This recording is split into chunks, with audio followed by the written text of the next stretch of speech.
Okay, for our next section, we essentially just have a video with some text. Now, one thing to keep in mind, if you want to do scrolling with video, it's a bit quite tricky, because if you just add a normal video, it's gonna lag a lot. The browser, the encoding matters so much in this case, and it's gonna be extremely laggy. So what I did was actually convert this using FFmpeg, which is an encoder or decoder, one of the two. And that optimizes this video for it to work smoothly. Now I'm gonna link a resource on how you can transform videos over to FFmpeg. There's a lot there on YouTube. I might actually do a follow-up video on this one and add it to this chapter. Okay, but mine is already made, so you can just drag it in, and it's gonna be output 2 called. We linked it up, so it's all good. It's gonna be super easy to do once you have that correctly formatted or encoded. All you need to do is, let's go back to our app.js, go here to the bottom, and let's do the page 5. So page 5, video on scroll. All we have to do is create a timeline like that. Set this equal to gsap.timeline. We're going to add our scroll trigger. And the trigger is going to be our 5th page. The start, I'm going to do -20. I found that works really nice. And the end is going to be 100%. Like that. I'm going to add a scrub of true to it as well. And all we need to do is do a TL video from to. And basically you just grab the video. So product video, and all you need to do is grab the current time, set that to 0, which is from the beginning, and update it to the end of the video. So I know this video lasts for 3 seconds, so I'm gonna do 3 here.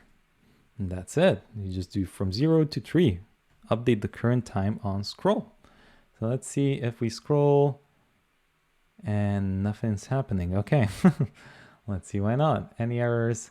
So it says GSAP target not found. So make sure we add the dot here. Hit save again. Let's scroll down and look at that. That's pretty much it, huh? That wasn't too tough, was it? Now what I want to do is actually pin the video here. So we can just watch the animation, and then we can also watch the text slowly start fading in. Okay? So to do that, very simple. All we need to do is, I think we can just add a pin of true here, and that should do it. So actually I want to do it 0 here, 0% like that. Let's scroll, boop, boop, and we are done. That's cool, isn't it? Now what I can also do is for the text to start fading in, we can grab those containers. So let's do TL video from to. We'll grab our product info container h3s, add a comma, fade them in from opacity 0 to opacity 1. And add a bit of a stagger to it to differentiate them a little bit. And I want these to run at the same time as the video updating. So I'm just going to add the smaller than symbol there. Take a look.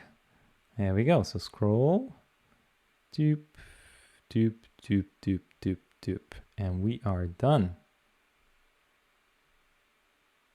Oh, so my apologies. I just needed to add the smaller than symbol in the correct position. So it was here actually, not here. I added it at the end. So my apologies for that. So now as soon as we start, look at that. It starts animating all out nicely. I also increased the end position here to 1. Let's do 150. That should be quite good. So let me scroll down here to this and go and look at that. It comes nicely out. Perfect.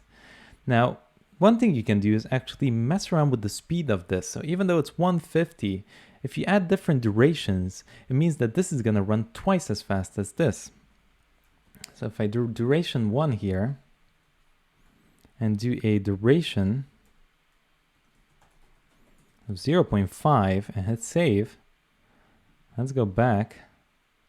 Now that animation is going to run twice as fast as this one. Okay, so we're going to keep it like that. That looks good to me. Awesome. So finished it up. Last but not least, what we want to do is have a nice little parallax effect on this last page.